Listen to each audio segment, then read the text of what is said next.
My God, this is so exciting. This is my first time doing it. And thank you so much for coming to Lokshahi Marathi's event.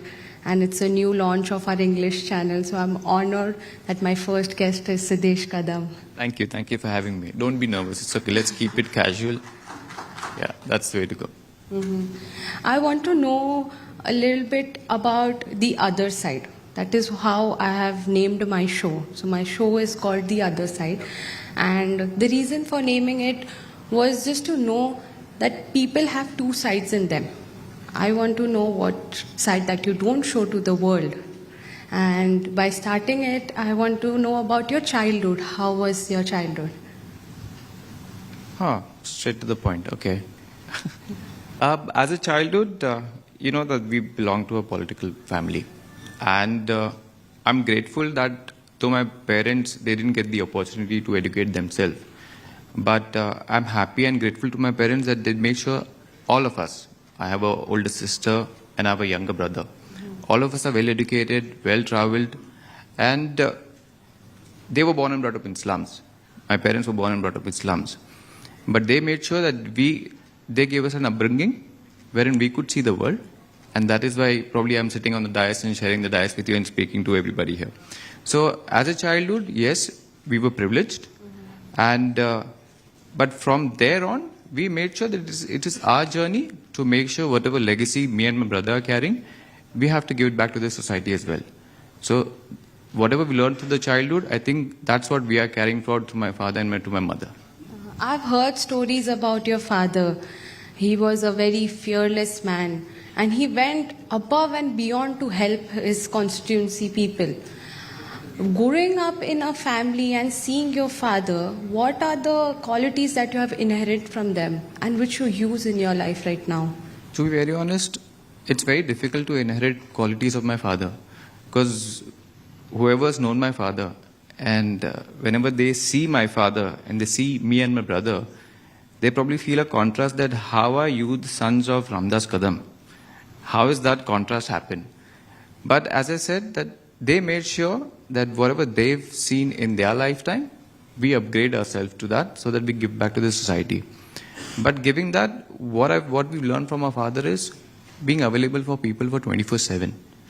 You cannot be choosy, okay, no, today is Saturday, today is Sunday, I don't just lazy in bed. No, there's no that option. Our doors are open for anybody, whoever has any issues. That's what we learned from our father. Because as I said, my father is born and brought up in slums. He started his political journey as a simple Shiv Sainik and then a Shakha Pramukh. So Shakha is basically where all the people, general public, will come in with their grievances and they have to solve the grievances. Yeah. That is what is encouraging to us. That is what we are learning. We've learned from our father. That going ahead also, we have to make sure all our doors are always open for whoever may it be. So going ahead, I think me and my brother, we are following the same footsteps. So right now you're in the position of MPCB. Do you ever felt the pressure of being the son of Ramdas Kadam and then stepping into like people would see you in a different light? Or was it a different story? Honestly, that if you think about that there is something weighing on your shoulders and moving ahead, you cannot move ahead. You'll be dragged down with that weight. But as I said, being a son of a father who already has a legacy in the political fraternity as well, within the government as well, definitely there is lots of learning what we take from that as well. Yeah. But the kind of education what we've got, kind of exposure what I've got within the field of pollution control or environment sustainability as well. So that also helps me. So you can imagine wherein one end I have the knowledge of ground reality through my father, through his legacy, and the other end I have the exposure of the education and travel as well. So when both come hand in hand, definitely then all the pressure automatically weighs down, because then your mind and your heart are both in one place and in synchrony, so I can work effortlessly. Yes, that's true. And while you were talking about your father has taught you to keep open doors for people, but the role that you're in, can you tell the audience bit about how the MPCB works, and if an ordinary person wants to approach you just merely to tell you what they feel about pollution or just to complain, how can they do that? It's a very important question, Anjana, because Anjani, right? Anjani. Yeah, Anjani. Because I think I'm one of the few political appointees been appointed at this position. And earlier that was not the case. Earlier the doors were not open for general public. But we've made sure, I've made sure that my doors are open for general public irrespective of whatever their problems are. So within MPCB, there are a lot of platforms where now general public can put forward their grievances and we tend to solve that as well. To add to it, we are in the world of technology, AI. Everybody keeps talking about that. So we can't be left behind. So when this AI phase is going on, so similarly MPCs were also working with University of Chicago so that we can solve these grievances through data management and through data filtering. We can use of AI. I would know that if there are certain complaints happening in this particular area, that data, that AI will help me analyze how can I solve that complaint. So we are using technology as well for general public as well. We have multiple apps across the platform.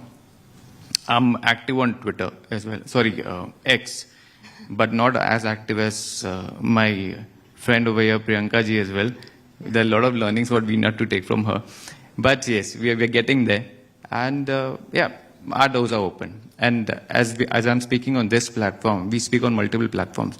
There are initiatives wherever I travel, I make sure I connect with industries, I connect with the local NGOs, I connect with the housing societies. We go down there. I don't want them to come to me. For example, a few months back, we had a interaction with the South Bombay Residents Association. We had a sit-down talk, we had a sit-down discussion in their Priyadarshini Park, just to hear about what do they feel, just to know that I want suggestions from you. So I'll give you simple examples. So one of the issues what they were facing was pigeon droppings. So if you get to see, it's a very minuscule issue. But yes, that is harmful. As a pollution control board, it does cause pollution. How do I resolve that? Sitting in an AC chamber, AC office, I would never think of that problem as well. But just because I went on the ground, I spoke to them, I got to know, okay, that also can be an issue which needs to look into. Because ultimately that affects people's health as well. So we go down to people. That's the approach what we want to keep. I think that is one quality of your father which is being reflected Exactly. here. True. Rather than people coming, you approach them True. first. I also know that you've done your education from Australia, and Australia is famous for beaches. Personally, I love the Gold Coast beach. Have you been there? I used to say it's St. Kilda. You know where St. Kilda, right? That is just by the beach. Yeah. Yeah. And compared to that in Mumbai, it's also a huge coastline that we have here. Right. But I will never go and take a dip in Mumbai's sea. Why is that? I feel because I have a perception that most of the sewage that goes inside there is untreated. And that doesn't make me feel comfortable. I don't think even you would go there. But in Australia, you would have. So. Very true. And that's the harsh reality what we are facing right now. But let me tell you that we have to compare ourselves to the developed countries. But at the same point of time, it is the difference is the civic sense as well as what system has been placed in that particular country. Is there civic sense within a country, within a city? No. Now, for example, just bluntly, I'll tell you, we are in a phase where monsoon is about to come in, right? Every year, BMC spends around 300, 400 crores about cleaning the river. Yeah. Forget about rejuvenating. To clean the river. Have you heard of that anywhere in Australia happening? No, exactly. But why do you have to clean the river? Who makes the river dirty? Who throws the trash in the river? It's the people, right? The Mumbaikas, basically. Everybody who they throw the trash. If you don't throw the trash won't go in the sea, and the sea won't get dirty.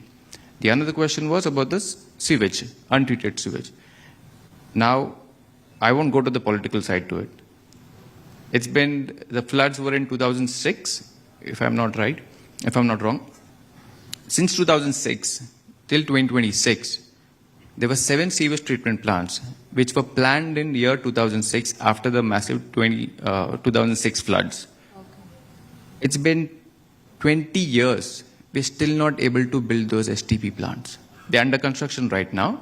Probably in next 3 years. I've personally visited all those 7 plants which are under construction, and those are state-of-the-art plants. But 20 years they were not been constructed. I don't want to get into the political side why it didn't happen, but yeah, people know why it didn't happen. But once in next 3 years, when those plants will be fully functional, no untreated sewage will go into the city, in the sea. That is the target what MPCB, what state government and what Mumbai Corporation has, and I'm pretty sure that we will achieve. But it has to work hand in hand with the people of Mumbaikar as well as the governance. The governance, their job is to govern the people. But every time just penalizing is not the only solution. It is a self-motivation or self-responsibility as a Mumbaikar as well that I want to keep my city clean. Especially when you go to beaches of Mumbai, like there are a lot of reels what we see, they forget about Mumbai, beaches of Goa as well, beaches of other cities as well. How many people do put their trash in their own pocket?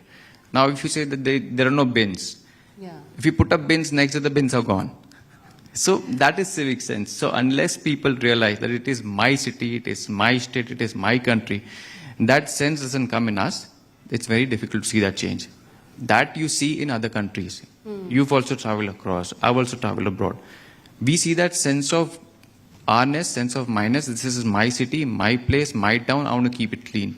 Until unless that doesn't happen, it is very difficult to see a change. I believe in carrot and stick mentality. Yeah. If you don't do it, there is a stick available.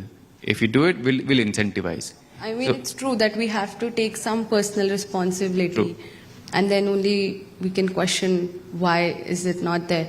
But also during the monsoons, when I go out for a run or a walk in the beach, I see like the tar balls there and there's petroleum. And I personally don't like walking there. I'm like, To be very honest, see, Mumbai is a coastal city, right? And there are tide movements also happening. So yesterday, we all did a story about Mumbai beach as well. Yeah. So I told your correspondent the same thing, that because of the tidal nature of the Mumbai city, all the trash is not probably from Mumbai. It is coming from the other cities like Vasai, Nalasopara, Bhayandar. Because of the tidal, it then gets thrown on the Mumbai beaches. But I'm very proud that BMC, probably within that day, all the trash has been picked up. But the other issue is that trash treated? There's a big question on that. yes. If it was treated, then there wouldn't be an issue like Kanjurmarg, what is happening. But again, if you go to the civic sense, is the segregation of waste happening at source? Are any of us are doing it? I believe not. Because we don't segregate our waste, wet waste and dry waste. It goes in the dumping yard. True. But if you do it segregate at source, it's easy for the corporation to treat that waste. Don't expect the corporation employees to put their dirty hands in your waste and segregate the wet waste and dry waste. How do we expect that? It's your waste, you segregate at source. Are we doing that? We are not doing that. Again, it's the same point of taking personal Correct. responsibility. While I was reading through some of the articles, I came across the Nandur district where people are protesting and they don't want minings there. What I believe is there is a contrast. If we see in Jamnagar, Gujarat, there are good amount of minings happening there. There's a huge facility and people are getting employment there. Then why is there not happening the same thing in Maharashtra? You need to have a balance. My simple belief is development and environmental sustainability, both are important. You need to have a balance. But that balance is it's a thin line basically. We cannot, that equilibrium has to be maintained. So the moment the government realizes that, okay, we need to stop abusing our resources, that is when the more permissions are not given. The moment we realize, okay, we can keep it under control, yes, that is when the permissions are given. It's the same with us. The moment we realize, so we grant approvals, we grant permission through Pollution Control Board. The moment we realize that one particular area is getting polluted, we make sure that every industry puts equipment, it invests heavily so that the pollution is reduced.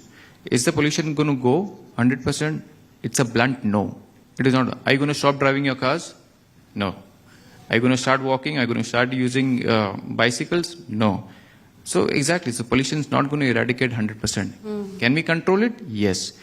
Do we have to take stringent steps? Yes. And we are doing that. Do we have to come with more stricter norms? Yes.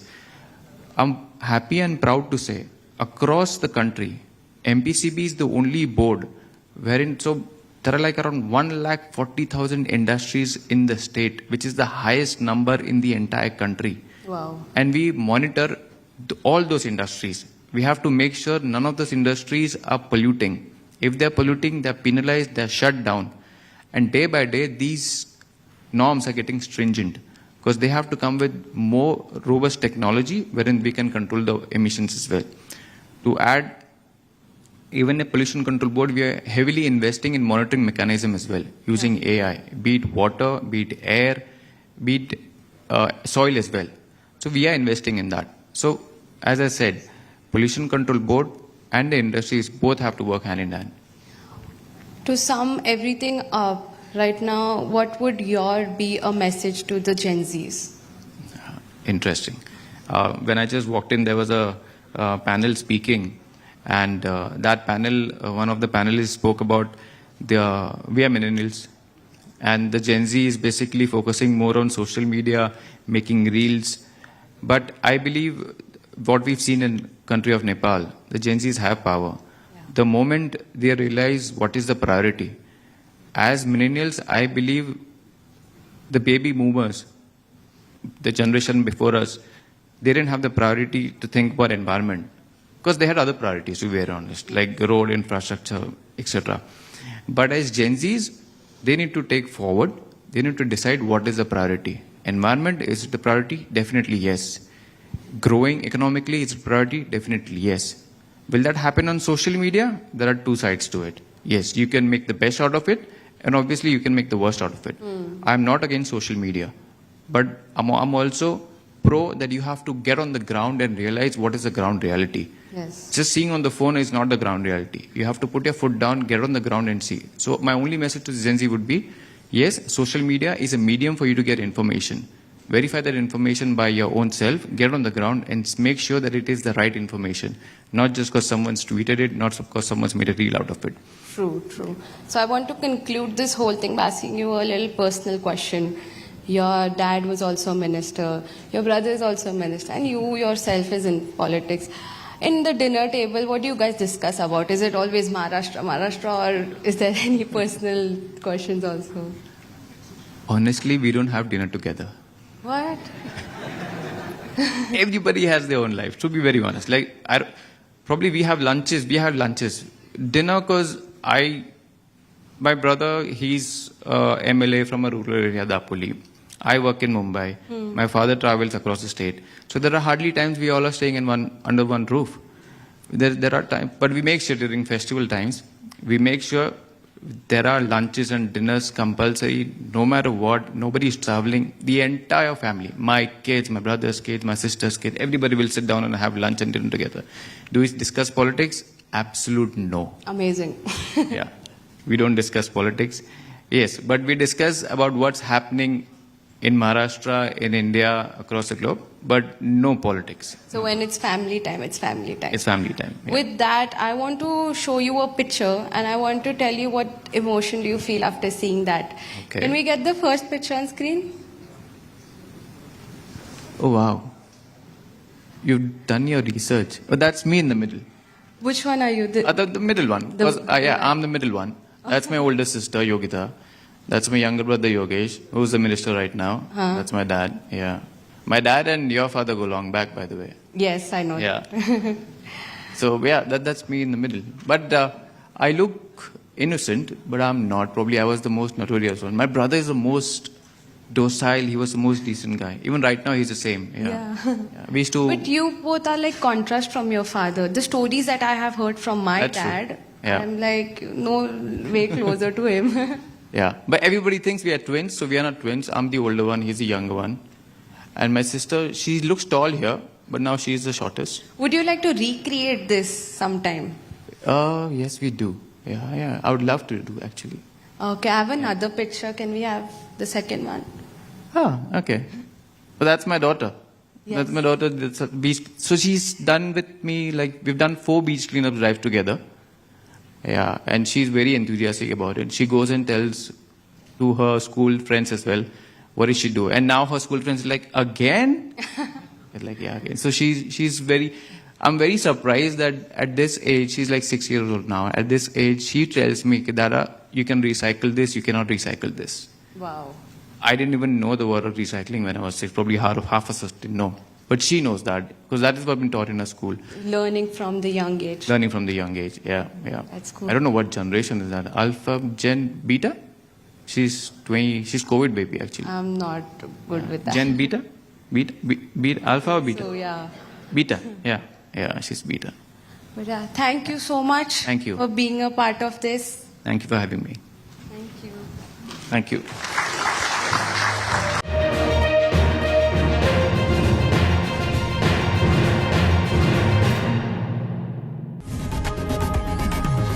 लोकशाही मराठी ऐका, पहा, जागरूक रहा.